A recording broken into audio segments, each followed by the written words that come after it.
Well, good morning, everyone, and happy Saturday. Welcome to Regal Heights Church Video Devotions. And today is Saturday indeed, but we're getting prepared for tomorrow, Sunday. Now, you don't always have to watch these devotions in sequential order, but today is going to be a bit helpful if you do to prepare for tomorrow. So besides just normal church tomorrow, we want to have tomorrow, Sunday, to be a day of prayer and fasting.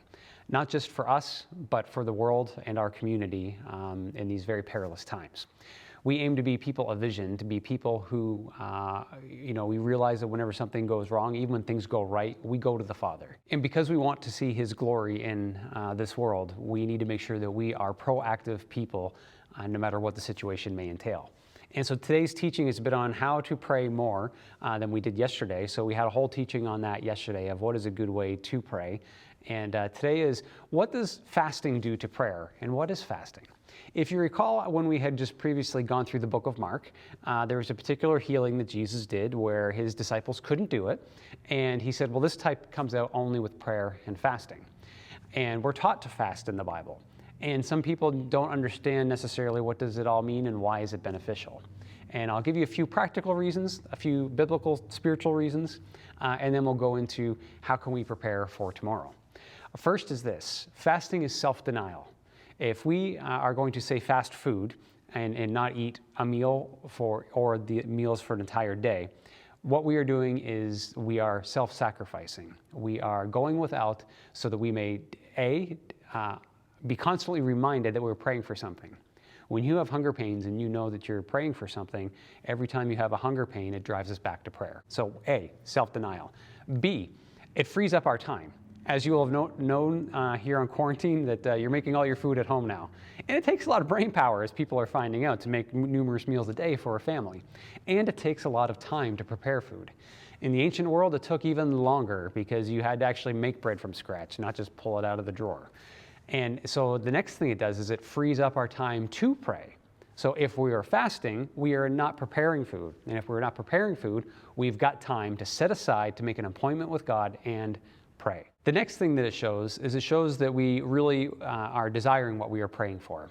No, it's not quite like a hunger strike that we're going to go hungry until God gives in, but it does show Him that what we are requesting in prayer is more important than us eating this particular moment. You can fast other things too. You can fast social media after you watch this, and you can fast television or computers or whatever you can fast. The whole point is showing a dedication to God, and that what your petition to Him is worthy of your time and is worthy of your sacrifice, if only He would answer our prayer. And so there's a few examples of why fasting actually adds some fire to our prayers, is because it frees up our time, it shows our dedication, and allows us to lean into God a little bit better than before. Now, if you recall going back to there, Jesus' disciples, they were filled with power, but there's one that they couldn't heal. And this was a spiritual healing, a demon-possessed boy that they were working on. Maybe they were thinking more of the power that God had given them than the God who gave it to them. And as they were going around healing, maybe they just thought, hey, I have this power, I'll just go and do this, without seeking the mind of God first. Why some things take prayer and fasting is we need to lean in to listen to the Father's voice.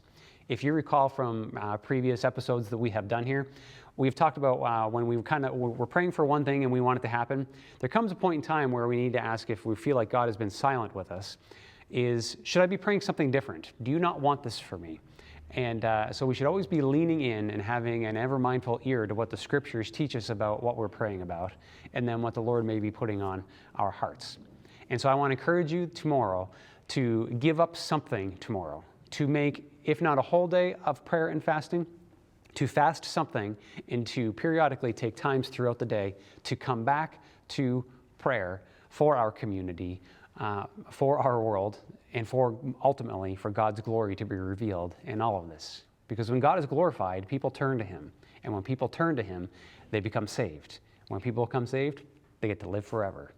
That is why we preach this gospel and this good God who loves us, is because He is active and He is working through each and every one of us. And I pray that you lean in tomorrow in prayer and fasting to see what part you can play in the destiny of this world.